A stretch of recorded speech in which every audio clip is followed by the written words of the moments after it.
Bismillahirrahmanirrahim. Alhamdulillahilladzi amarana bitta'ati wal ihsan wa nahana 'anil fisqi wal isyan. Asyhadu an la ilaha illallah wahdahu la syarikalah ar-rahimur rahman wa asyhadu anna sayyidana Muhammadan abduhu wa rasuluhu khairul akwan. Allahumma salli wa sallim wa barik ala sayyidina wa habibina Muhammad wa ala alihi wa ashabihi wa atba'ihi wa dhurriyyatihi ila akhiril abad. Amma ba'd. Yang kita hormati dan kita cintai para habaib dan para alim ulama, para muhibbin, hadirin hadirat rahimakumullah. Pertama-tama kita panjatkan puji syukur kehadirat Allah Subhanahu wa taala atas berbagai macam nikmat yang setiap saat kita terima. Dan juga salawat dan salam kita haturkan kepada junjungan kita Nabi besar Muhammad sallallahu alaihi wasallam dan kepada seluruh keluarga, para sahabat, zuriat dan para pengikut beliau ila yaumil qiyamah. Para muhibbin rahimakumullah. Yang ke-88 daripada surah-surah Al-Qur'an, Suratul Ghashiyah, Makiyatun wa ayatuha sittun wa ishrun. Surah yang ke-88 adalah surat Al-Ghashiyah. Surat Al-Ghashiyah ini diturunkan di Mekah dan ayat-ayatnya berjumlah 26 ayat. Bismillahirrahmanirrahim. Hal ataka hadithul ghashiyah.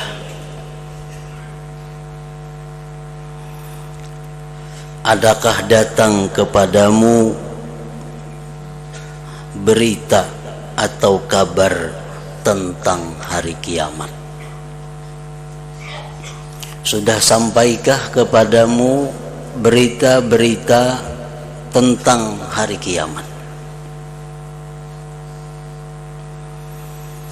Jadi Al-Ghashiyah itu adalah salah satu di antara sekian banyak nama-nama hari kiamat.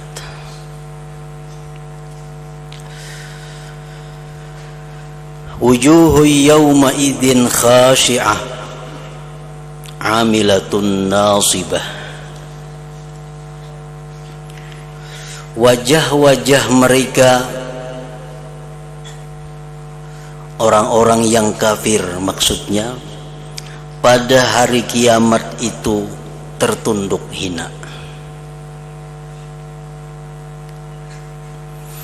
Amilatun nasibah, bekerja keras menghadapi huru-hara kiamat dan payah atau susah yang mereka hadapi. Tasla naran hamiyah, masuk ke dalam neraka yang sangat panas. Tusqa min ainin aniyah, diminumi dari mata air yang sangat panas. Mana sudah dalam neraka, minumannya minuman yang sangat panas. Laisa lahum ta'amun illa min dari'.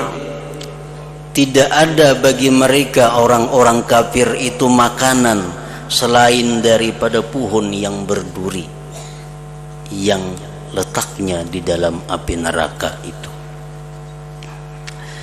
La yusminu wa la yughni min ju', tidak bisa membuat gemuk itu makanan dan tidak bisa menghilangkan lapar.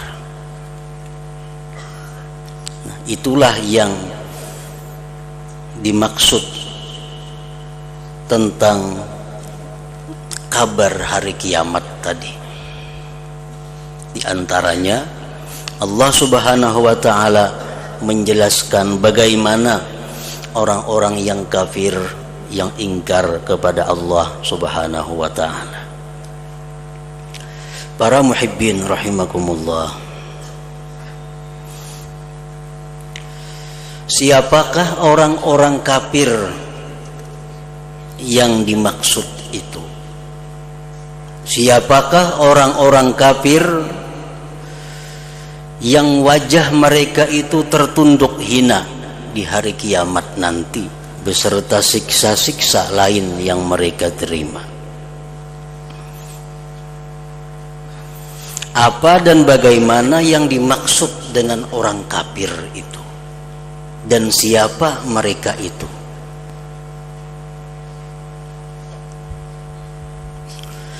Nah, para muhibbin rahimakumullah, seseorang itu bisa dikatakan kafir karena berbagai sebab, karena berbagai hal, maka dia berhak untuk disebut kafir.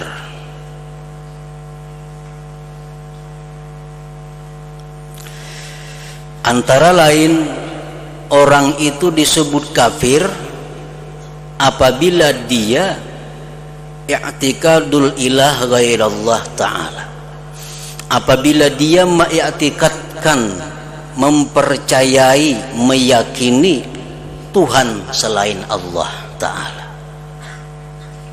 Orang yang menyembah berhala, menyembah matahari, menyembah pohon, menyembah bintang, nah itu disebut kafir.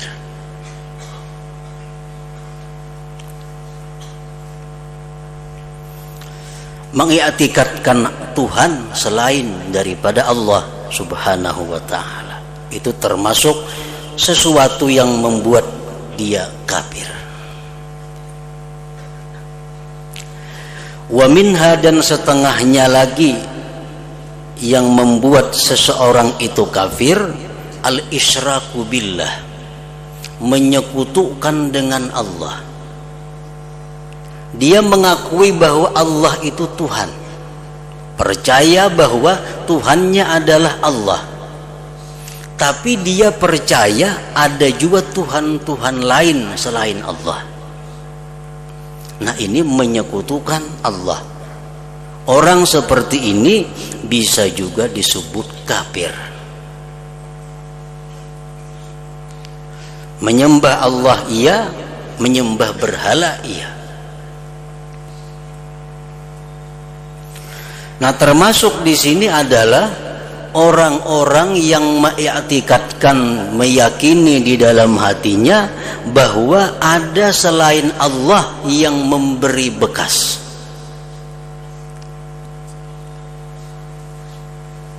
Bahwa ada selain Allah yang memberi bekas. Bahwa ada selain Allah yang bisa membuat kenyang. Ada selain Allah yang bisa menyembuhkan. Ada selain Allah yang bisa menghidupkan, mematikan.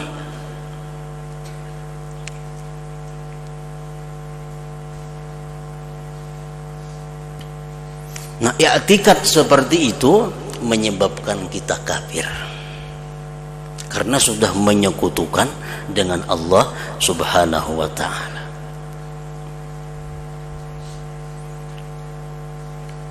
Wa minha, sebagiannya lagi, i'tiqadu qidamil alam au hudutsis sani au i'tiqadu anna Allah yahullu bi syai'. Mengiktikadkan kidamnya alam ini. Inya meyakini bahwa alam semesta ini ada sendirinya, tidak dicipta. Dia meyakini bahwa alam semesta ini ada dengan sendiri.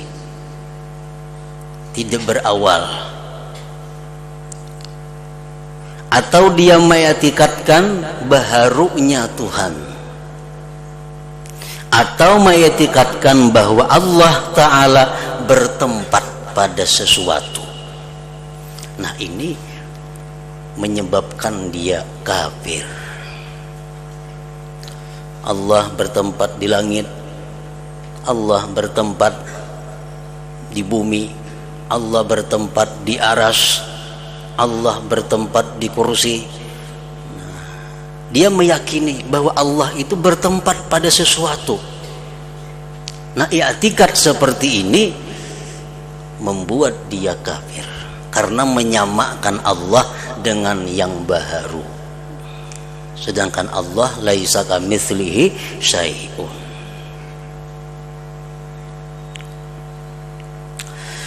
Wa minha, dan setengah lagi yang membuat dia kafir, al-kizbu biqadarillah aw i'tiqadu wujudi syai'in bighairi taqdirillah ta'ala. Dia mendustakan dengan takdir Allah. Dia kadang mempercayai takdir.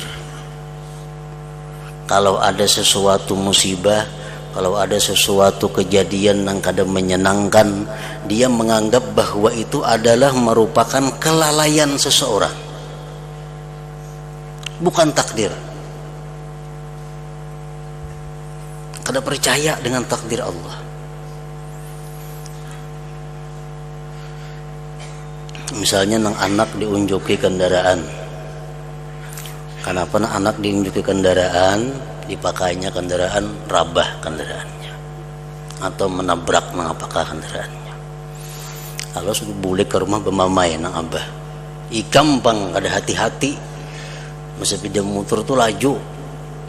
Jarna anak ada kawai bahen ngaran takdir kayak ini. Takdir napa? Takdir mun gimit kadangnya takdir bang. Nah, mendustakan dengan takdir Allah.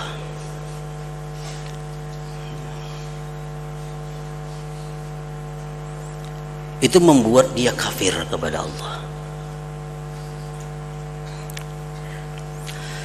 Wa minha, dan setengahnya lagi, al-azmu 'alal kufri aw ta'liquhu.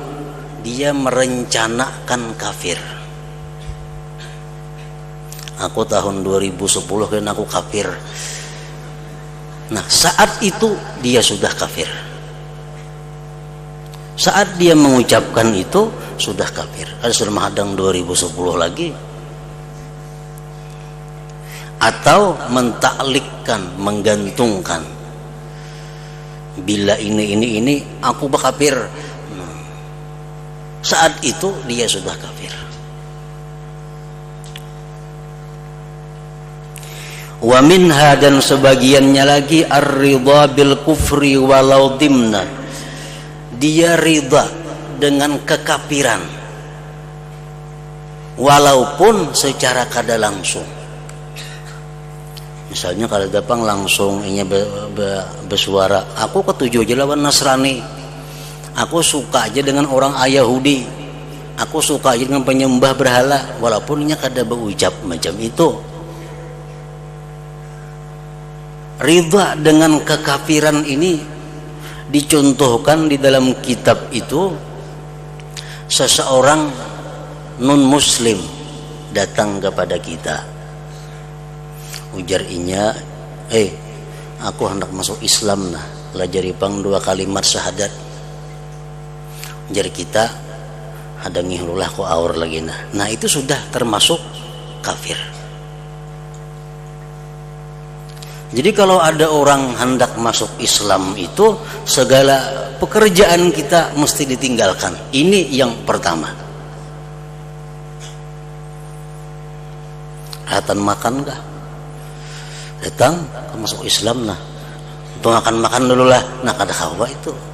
Berarti kita beberapa detik, menit itu senang dengan kekafirannya, mengakibatkan kita sendiri yang menjadi kafir.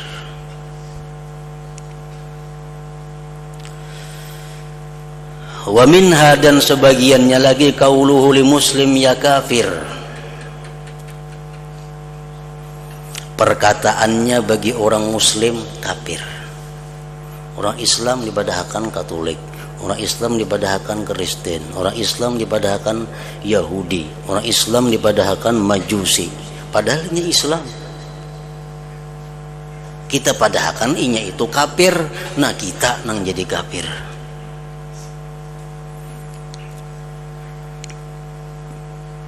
Jadi hati-hati dalam hal menyebut orang atau memanggil orang Islam dengan sebutan atau panggilan kafir.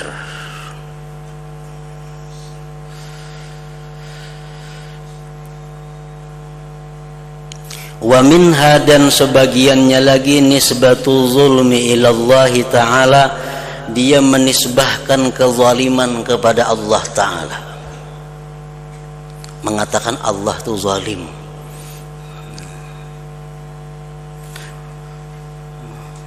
Aku nih sudah miskin, mana garing, amun aku mati masuk neraka, terlalu bana Tuhan itu. Nah itu kata-kata yang mengatakan bahwa Allah itu keliwat batas.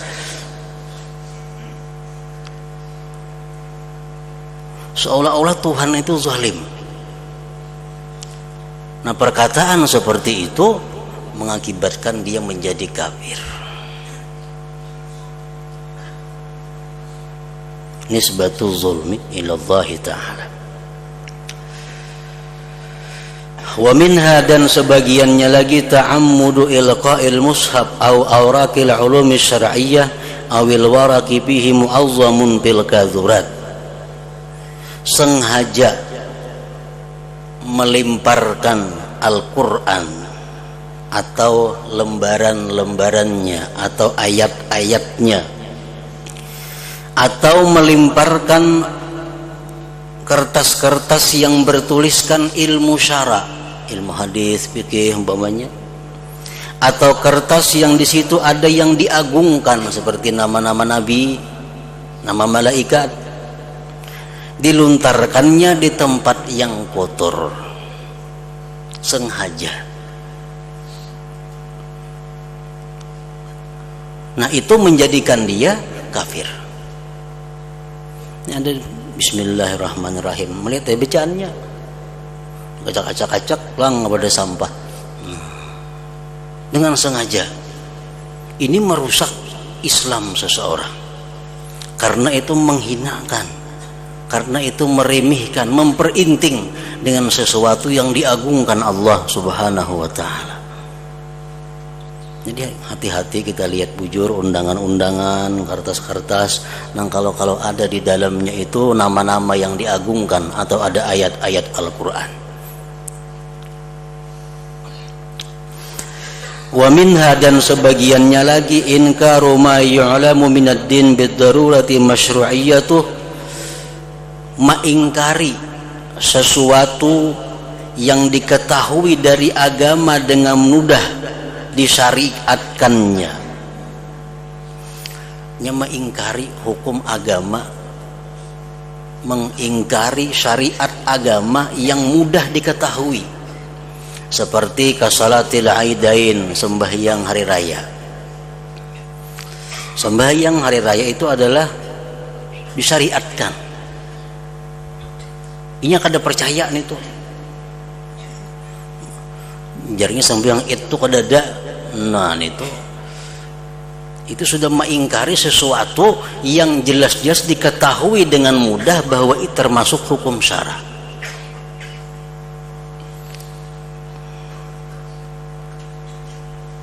Itu membuat dia menjadi kafir.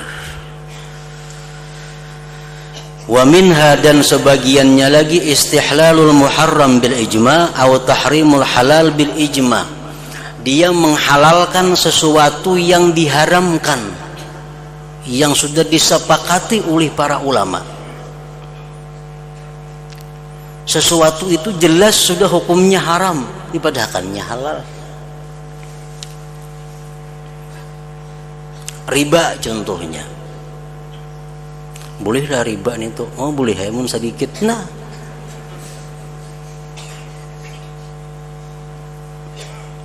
padahal sudah kesepakatan ulama riba itu haram.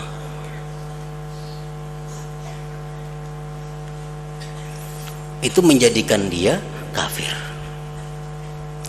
Atau mengharamkan yang dihalalkan Allah, sama hukumnya. Mengharamkan yang dihalalkan, apa hukumnya? Makan daging sapi haram, nah maka itu halal. Apa hukumnya? Makan hintalu itik, oh itu haram. Nah, mengharamkan sesuatu yang sudah halal menurut ijma para ulama, itu pun membuat dia kafir. Wa minha, dan sebagiannya lagi, al-istighfaf bi hukmillahi ta'ala, memperinting dengan hukum Allah, meremehkan hukum Allah.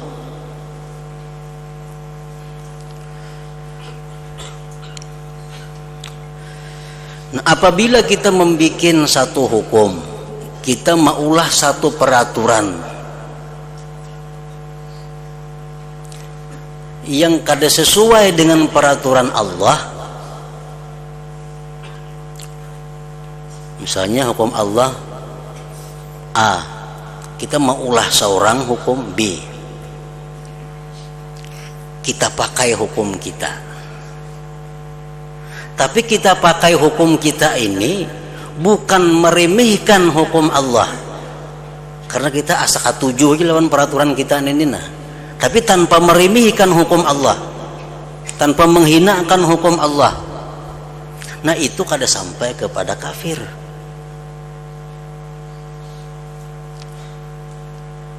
Sampai kepada tingkatan zalim dan fasik. Wa man lam yahkum bima anzalallah fa ulaika humuz zalimun. Wa man lam yahkum bima anzalallah fa ulaika humul fasiqun. Orang-orang yang tidak menghukumkan dengan hukum Allah itu zalim, fasik. Apabila dia menganggap bahwa hukum Allah itu masih baik daripada hukumnya, tapi inya katujuh hukumnya. Kita ambil contoh, kita misal jadi kepala satu kantor. Hukum Allah, setiap perempuan itu diwajibkan memakai jilbab apabila keluar. Itu sudah hukum Allah. Nah, si kepala kantor ini maulah peraturan perempuan kada boleh berjilbab nang di karyawanku sini. Itu hukum bertentangan dengan Allah. Kenapa ya kamu kada membolehkan orang berjilbab? Aku hendak jadinya. Hukum Tuhan, bujur hukum Tuhan ada. Aku mengakui hukum Tuhan itu lebih baik. Cuma hukumku ini aku katuju. Nah, enggak situ aja kada sampai kepada kafir. Tapi kalau sampai dia menganggap bahwa hukum yang dia ulah, hukum yang dia produk ini lebih baik daripada hukum Allah, nah ini yang mengakibatkan kafir. Wah, hukum Allah tuh kada cocok dipakai wah ini. Ketinggalan zaman sudah nih tuh. Nah, ini yang berbahaya kepada iman seseorang. Meremehkan hukum Allah, lain lawan kada memakai hukum Allah. Kita banyak melanggar hukum Allah tapi tanpa meremehkan. Itu kada sampai kepada kafir. Yang berbahaya itu adalah meremehkan hukum Allah. Wa man lam yahkum bima anzalallah fa ulaika humul kafirun. Orang-orang yang tidak menghukumkan dengan hukum Allah dan dia menganggap hukumnya lebih baik daripada hukum Allah, dia menganggap peraturan yang dia bikin lebih baik daripada peraturan Allah, nah itu orang-orang kafir. Nah, para muhibbin rahimakumullah, masih banyak lagi beberapa hal yang menyebabkan seseorang itu kafir. Nah, apabila kita berbicara tentang hukum Allah inilah yang nantinya akan kita bawa di akhirat. Hukum Allah ini yang bisa menyelamatkan kita di akhirat. Bagaimanapun hukum atau peraturan yang dibikin oleh manusia, apabila itu kada sesuai dengan hukum Allah, di akhirat kada berguna. Kada berguna. Ini hukum bikinan, peraturan bikinan siapakah? Bila kada sesuai dengan hukum Allah, di akhirat gugur. Contohnya peraturan yang dibikin oleh manusia. Kalau seseorang umpamanya korupsi atau mencuri 500 juta, itu dihukum seumur hidup. Umpamanya itu hukum bikinan manusia. Lalu si fulan ini dia korupsi 500 juta, dihukum sekian tahun. Dihukum sekian tahun. Setelah sekian tahun itu habis, dia bebas, dia selamat. Di dalam dunia selamatnya. Tapi di akhirat apakah dia bebas mempertanggungjawabkan duit itu atau belum bebas? Nah, ini yang jadi masalahnya.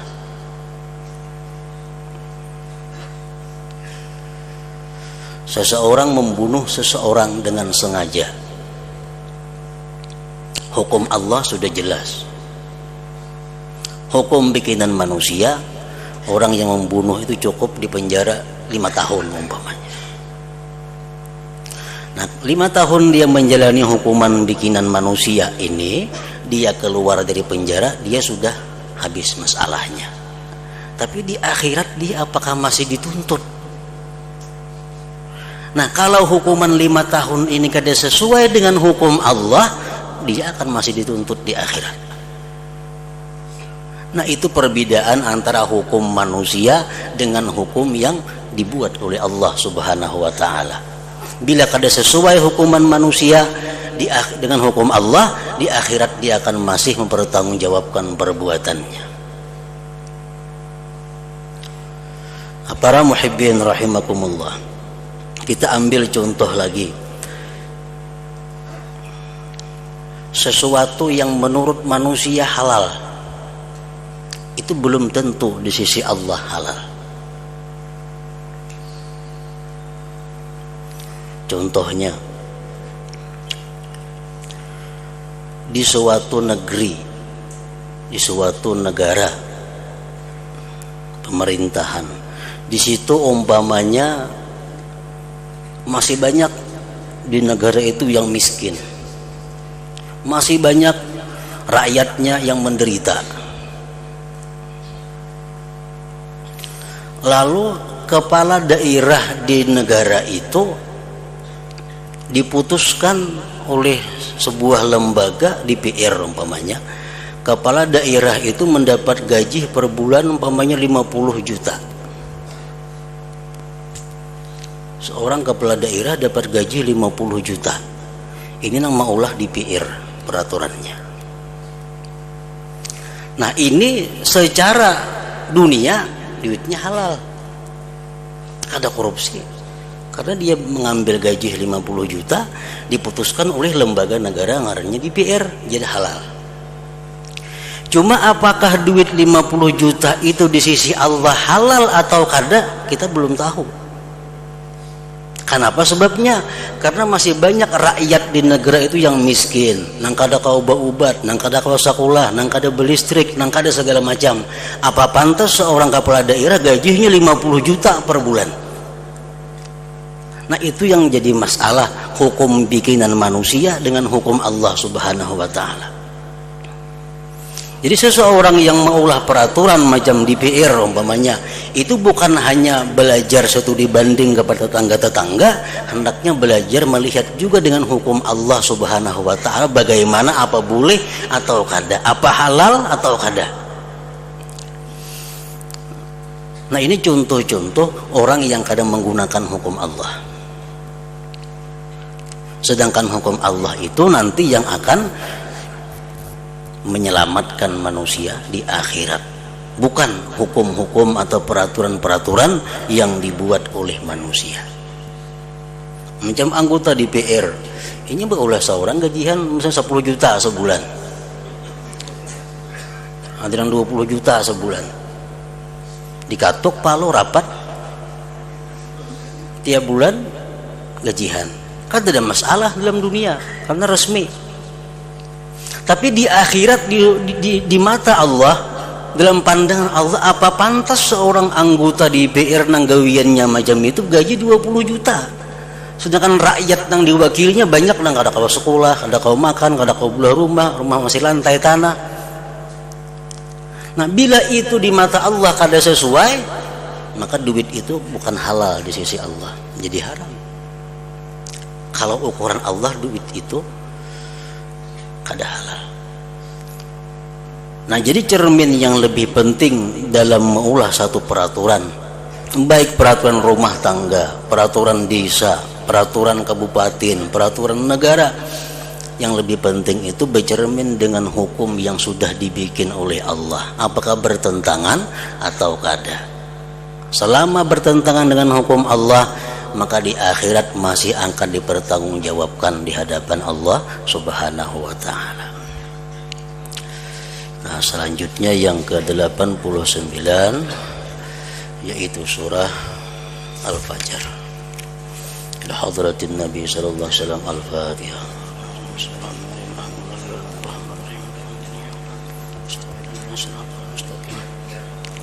Shiratal ladzina an'amta 'alaihim. Asyhadu an la ilaha illallah wahdahu la syarika lah.